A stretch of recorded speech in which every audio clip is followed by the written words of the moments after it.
पिछले एपिसोड में हमने देखा था कि बायतियान त्यान के घर पे आ गया होता है, लेकिन वहां आने के बाद त्यान जो होता है वो बायतियान से झगड़ा करने लग गया था। उसका साथ वहां पर उसके फादर भी दे रहे होते हैं। वो दोनों मिलकर वहां पर तो बायतियान से फाइट करने के लिए तैयार होते हैं, लेकिन बायतियान को कहाँ इससे फर्क पड़ने वाला था। वो भी वहां पर अपनी पावर को एक्टिवेट करते हुए पूरी तरह से उन दोनों के साथ फाइट करने के लिए तैयार था। लेकिन तब वहां पर त्यान और उसके जो ग्रैंडपा होते हैं उन दोनों ने वहां पर बायतियान से रिक्वेस्ट की थी कि वो उन दोनों को छोड़ दे। इसलिए बायतियान त्यान और उसके फादर को छोड़कर वहां से चला जाता है, जिसके बाद यहाँ से ये एपिसोड शुरू होता है। तो इस एपिसोड की शुरुआत में बायतियान, रांझी और बायतियान की बहन जो होती है वो तीनों वहां से आगे बढ़ रहे थे, लेकिन तभी वहां पर जैस्मिन आती है जो उससे कह रही होती है, मास्टर रुक जाओ, आपको लुओ फेंग बुला रहे हैं। वो कब से आपको ढूंढ रहे थे, इसलिए मैं यहाँ पर आपको कहने के लिए आई हूँ कि आपको मास्टर लुओ फेंग के पास जाना पड़ेगा। जिसपे बायतियान कहता है ठीक है मैं वहां पर आता हूँ, लेकिन उससे पहले मुझे रांझी से कुछ बातें करनी है। जिसके बाद बायतियान रांझी को वहां से लेकर एक कोने में आ जाता है। वहां पर आने के बाद उसने उसे दीवार से लगा दिया था। रांझी को लग रहा होता है कि यहाँ पर बायतियान क्या करने वाला है। वो उससे कह रही होती है जो तुम यहाँ पर करने वाले हो ना उसे मत करो, लेकिन तब बायतियान उससे कहता है मैं यहाँ पर कुछ उल्टा पुल्टा करने नहीं आया, बल्कि मैं तुम्हें यहाँ पर समझाने के लिए आया हूँ कि देखो तुमने मुझे त्यान के सामने ये करने कहा था कि हम दोनों एक कपल है, इसलिए मैंने वहां पर तुम्हारे साथ एक कपल की तरह बर्ताव किया। लेकिन मैं तुम्हें यहाँ पर ये कहने के लिए आया हूँ कि आगे से मुझे कभी भी इस तरह से इस्तेमाल करने की कोशिश बिल्कुल मत करना। तुम जब चाहो मेरा इस्तेमाल नहीं कर सकती है। अगर तुमने वापस से ऐसा किया तो मुझे मत कहना कि मैं तुम्हारे ऊपर बहुत ज्यादा गुस्सा करूंगा तब। जिस पर रांझी कह रही होती है बायतियान मुझे माफ कर देना, मैं ऐसी हरकत दोबारा कभी नहीं करूंगी, मैं जानती हूँ कि मुझसे गलती हो गई। इसलिए बायतियान उससे ये कहते हुए चला जाता है कि ठीक है इस बात का हमेशा ध्यान रखना। जिसके बाद वो दोनों वहां से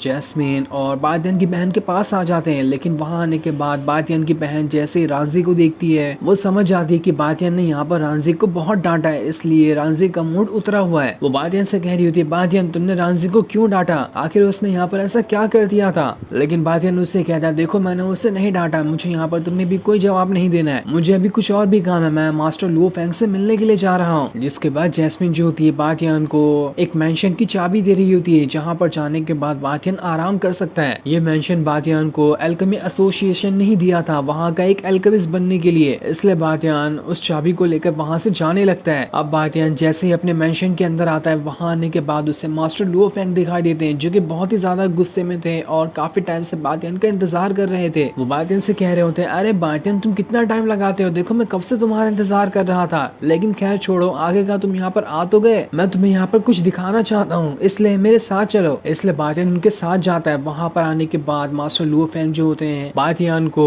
ऑक्शन हाउस के अंदर जितनी भी खरीदी हुई चीज थी वो सारी चीज दिखाते हैं कि और उसे दिखाते हुए उससे कह रहे थे तुम्हें ये नहीं चाहिए क्या, मैं तुम्हें कब से देना चाहता था। ये देखकर बायतियान मास्टर लुओ फेंग का शुक्रिया करते हुए कहता है आपका बहुत बहुत शुक्रिया जो आपने मुझे ये सारी चीजें दे दी। साथ ही वो उससे ये भी पूछता है कि मैंने सुना है हान फैमिली आपसे वादा कर लिया था कि आपने जितने भी ऑक्शन हाउस के अंदर पैसे लगाए हैं वो सारे के सारे 80 मिलियन सोने के सिक्के आपको वापस करेंगे, क्योंकि उन लोगों के दो भाइयों ने आपके साथ बहुत बुरा बर्ताव किया था, जिसकी सजा उन्हें 80 मिलियन देकर चुकानी होगी। जिस पर मास्टर लुओ फेंग कह रहे होते हैं बायतियान तुम बिल्कुल ठीक कह रहे हो, लेकिन अभी तक के उन लोगों ने मेरा एक भी रुपया वापस नहीं किया, इसलिए मैं प्लान बना रहा हूँ कि मैं यहाँ से सीधा हान फैमिली के अंदर ही चले जाऊँ और वहाँ पर जाकर खुद से ही उनसे सारे के सारे 80 मिलियन पैसे ले लूँ। जिस पर बायतियान कहता है हाँ ये बिल्कुल अच्छा आइडिया है, आपको वहाँ पर जाकर ही उन्हें सबक सिखाना चाहिए, और आपको पता है कि हान फैमिली से तो हमारी भी अच्छी खासी दुश्मनी है, इसलिए मैं भी सोच रहा हूँ कि मैं भी आपके साथ जाऊँ और वहाँ पर जाने के बाद अगर कुछ मैटर बड़ा होता है तो मैं आपका साथ देते हुए उन सभी के साथ फाइट करने की भी कोशिश करूंगा। जिस पर मास्टर लुओ फेंग कहते हैं अरे ये तो बहुत अच्छा है, मैं भी तुमसे यही कहने वाला था कि मुझे तुम्हारी जरूरत पड़ेगी हान फैमिली में जाने के लिए, इसलिए मैं तुम्हारा यहाँ पर इंतजार कर रहा था, तो हमें इस काम में देरी नहीं लगानी चाहिए, हम आज ही रात को हान फैमिली के अंदर जाते हैं और वहाँ जाने के बाद वहाँ के मास्टर वगैरह को सबक सिखाते हुए अपने सारे के सारे पैसे वहाँ से ले लेंगे। जिस पर बायतियान मान जाता है और वो दोनों रात को ही वहाँ से हान फैमिली में जाने के लिए निकल जाते हैं। बायतियान ने तो अपने चेहरे पे मास्क भी लगा लिया था ताकि जल्दी उससे कोई पहचान ना सके। लेकिन जैसे वो दोनों वहां पर आते हैं उन्हें हान फैमिली के घर के बाहर एक बहुत ही ज्यादा पावरफुल लगा हुआ फॉर्मेशन दिखाई देता है, जो कि घुसपैठियों को अंदर आने से रोकता है। ये देखकर तो वो दोनों परेशान हो जाते हैं कि अब वो यहाँ से अंदर कैसे जाएंगे। लेकिन लुओ फेंग बायतियान से कह रहा होता है बायतियान मेरे पास एक बहुत अच्छा आइडिया है, तुम मेरे लिए यहीं पर रुकना, मैं जाता हूँ चुपके से और इस फॉर्मेशन को तोड़ने की कोशिश करता हूँ। लेकिन बायतियान लुओ फेंग से कहता है अरे मास्टर आपको यहाँ पर परेशान होने की जरूरत नहीं है, ये तो मेरे चुटकियों का खेल है, वो वहाँ पर एक ही हाथ घुमाते हुए उस फॉर्मेशन को आधा तोड़ देता है, जिस वजह से इतना रास्ता तो बन चुका था कि वो दोनों अंदर जा सकते हैं। ये देखकर तो मास्टर लुओ फेंग भी हक्का पक्का रह चुका था कि क्या भारतीय ने तो यहाँ पर सच में हाथ घुमाते ही इस फॉर्मेशन को तोड़ दिया, जबकि ये 7 स्टार स्पेशल फॉर्मेशन था जिसे जल्दी कोई भी नहीं तोड़ सकता है। भारतीय तो सच में बहुत ज्यादा पावरफुल बन चुका है। अब उस फॉर्मेशन के ब्रेक होने की वजह से भारतीय और मास्टर लुओ फेंग जो होते हैं वो दोनों उसके अंदर चले जाते हैं। तो वहीं हम हान फैमिली के अंदर उस भाई को देखते हैं जो वहाँ पर एक लड़की के साथ लुक्का छुपी खेल रहा होता है। वो तो यहाँ पर पूरी तरह से अपने मजे उड़ा रहा था कि यहाँ पर तो उसे बहुत ज्यादा मजा आ रहा है, इस बात से बिल्कुल अनजान की उसकी मुसीबत खड़ी करने के लिए यहाँ पर बातियान और लुओ फेंग आ रहे हैं। तब वो जो भाई होता है वहाँ पर आंख बंद करते हुए उस लड़की को पकड़ने के बजाय मास्टर लुओ फेंग के पास ही आ जाता है, उसे छूते हुए कह रहा होता है, अरे तुम इतनी लंबी कैसे हो गई, तुम्हारा बदन तो एकदम टाइट हो चुका है, ये क्या हो गया तुम्हें। लेकिन जब वो अपने आंख से पट्टी हटाता है तब वहाँ पर तो उसके पसीने छूट जाते हैं कि अरे मैंने ये क्या देख लिया, ये मास्टर लुओ फेंग यहाँ पर क्या करने के लिए आ गया। वो मास्टर लुओ फेंग से कह रहा होता है, अरे मास्टर आप यहाँ पर क्या करने के लिए आए हैं, अगर आपको कुछ काम होता तो मुझे बुला लिया होता ना। जिस पे मास्टर लुओ फेंग कहते हैं, देखो मैं यहाँ पर टाइम पास करने के लिए नहीं आया, लेकिन मैं यहाँ पर अपना पैसा मांगने के लिए आया हूँ। तुम्हें पता है ना कि मैंने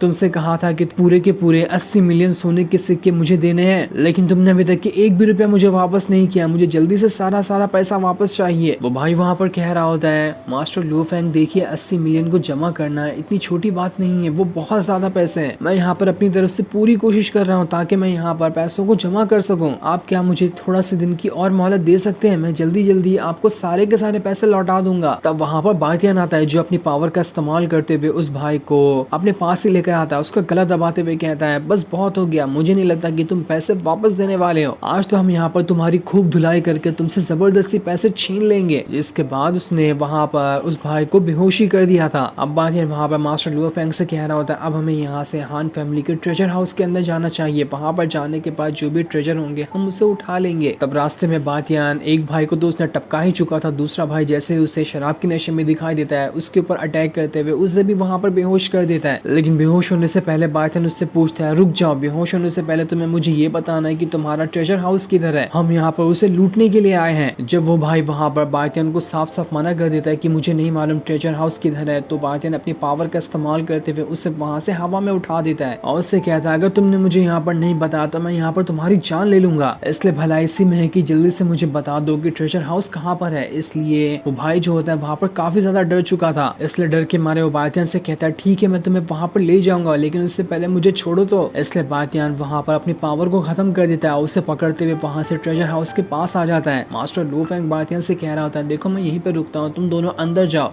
और जितनी भी कीमती चीजें होंगी उसे उठाकर यहाँ पर बाहर लेकर आ जाना। जिसके बाद बातियान वहाँ पर अपनी पावर का इस्तेमाल करते हुए ट्रेजर हाउस का जो दरवाजा होता है उसे खोल देता है, जिसके अंदर तो बहुत सारा खजाना रखा हुआ था। अंदर आने के बाद जैसे ही बातियान वहाँ का खजाना देख रहा होता है, मौके की तलाश में बैठा हुआ वो जो भाई था वहाँ से चुपके से भागने की कोशिश करता है, लेकिन तभी वहाँ पर लिंगर आ जाती है जिसने अपनी पावर का इस्तेमाल करते हुए खुद को ड्रैगन में ट्रांसफॉर्म कर लिया था। वो वहाँ पर आने के बाद उस भाई के ऊपर इतना ज्यादा जोर से दहाड़ती है कि वो भाई तो अपनी पैंट में सुसु करते हुए वहीं पे बेहोश हो जाता है। जिसके बाद बातियान लिंगर से कह रहा होता है, तुम्हें यहाँ पर जो चीज समझ आती है ना उसे खा लेना, मैं तुम्हें आज यहाँ पर नहीं रोकने वाला, क्योंकि ये सब अपना ही माल हो गया है। इसलिए लिंगर वहाँ पर उसे जो चीज पसंद आती है वो सारी की सारी चीजें खाने लगती है। बातियान सारे ट्रेजर को देखते हुए ये कह रहा होता है कि ये हान फैमिली है ना जो मेरी फैमिली को सिटी से बाहर निकालना चाहती थी, उन्होंने हमारे कई सारे ट्रेजर को लूट भी लिया। मुझे पूरी उम्मीद है कि इन सारे ट्रेजर के अंदर कुछ न कुछ वो भी ट्रेजर होंगे जो इस हान फैमिली ने हमारी फैमिली से लूटे थे। तभी उसे वहाँ पर कोई जेट जैसी चीज दिखाई देती है जिसे देखकर तो वो हैरान था, शायद हो सकता है कि वो उसी के सेक्ट की होगी, लेकिन वो क्या था हमें अभी नहीं बताया जाता। जो सीन दिखाते ही ये एपिसोड यहीं पर एंड हो जाता है। Thanks for watching.